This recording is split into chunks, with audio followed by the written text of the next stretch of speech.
Jamalpur economic জোনে পণ্য পরিবহনের সুবিধার জন্য ৩০০ কোটিরও বেশি টাকা ব্যয়ে তারাকান্দি ভুয়াপুর মহাসড়ক প্রশস্ত করা হয়েছে। তবে যমুনা সার কারখানার কাছে ৪০০ মিটার সড়ক বড় না করায় এই প্রকল্পের সুবিধা মিলবে না এমন আশঙ্কা স্থানীয়দের। যানজট এড়াতে সড়কটি প্রশস্ত করার দাবি তাদের, যদিও সমস্যা হলে এই সড়কটি প্রশস্ত করা হবে বলছেন সংশ্লিষ্টরা। মোংলা বন্দরের সাথে জামালপুর ইকোনমিক জোনের যোগাযোগ সহজ করতে ২০১৯ সালে তারাকান্দি ভুয়াপুর মহাসড়কের প্রায় ২৮ কিলোমিটার প্রশস্তকরণ কাজ শুরু হয়। সড়কটি এখন চালুর অপেক্ষায়।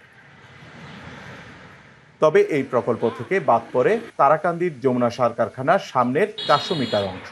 স্থানীয় বাসিন্দা ও গাড়ি চালকরা বলছেন, যমুনা সার কারখানা ও উত্তরবঙ্গের যানবাহনের কারণে এখানে নিত্যদিন যানজট লেগে থাকে। নতুন সড়ক চালু হলে যানজট আরো বাড়বে। দুই দিক থেকে রাস্তা অলরেডি ৬০ মিটার করাতে মাঝখানে ৪০০ মিটার রাস্তা এইভাবে যদি এটা রাখা হয় তাহলে তো এটা একটা মরণ ফাঁদ হয়ে দাঁড়াবে। এখানে মাঝখানে ৪০০ মিটার রাস্তা এখন পর্যন্ত কোনো প্রশস্তকরণ হয় নাই। হার্টের যত্নে বিশ্বসেরা ক্যানোলা তেল এখন বাংলাদেশে। অপ্রশস্ত কারণে এটা বিশাল যানজটের কারণ হয়ে দাঁড়িয়েছে।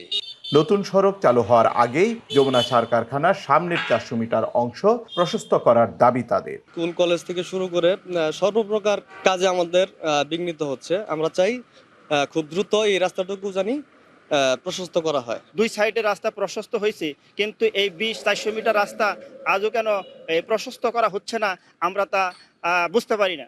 অ্যাক্সেল লোড স্টেশন চালুর পর যানজট বাড়লে সড়কের এই অংশ প্রশস্ত করা হবে এমন আশ্বাস সড়ক বিভাগের। এই জায়গাটিতে যদি কোনো ইম্প্রোভাইজেশনের দরকার হয় পরবর্তীতে, যে মোড়ে যদি যানজট তৈরি হয়, তাহলে সেক্ষেত্রে আমার মনে হয় যে আমাদের কেন্দ্রীয়ভাবে যে প্রকল্পটা গ্রহণ করা হয়েছে axle load control load station স্থাপনের জন্য, সেখান থেকে এইটাকে অ্যাড্রেস করা যেতে পারে।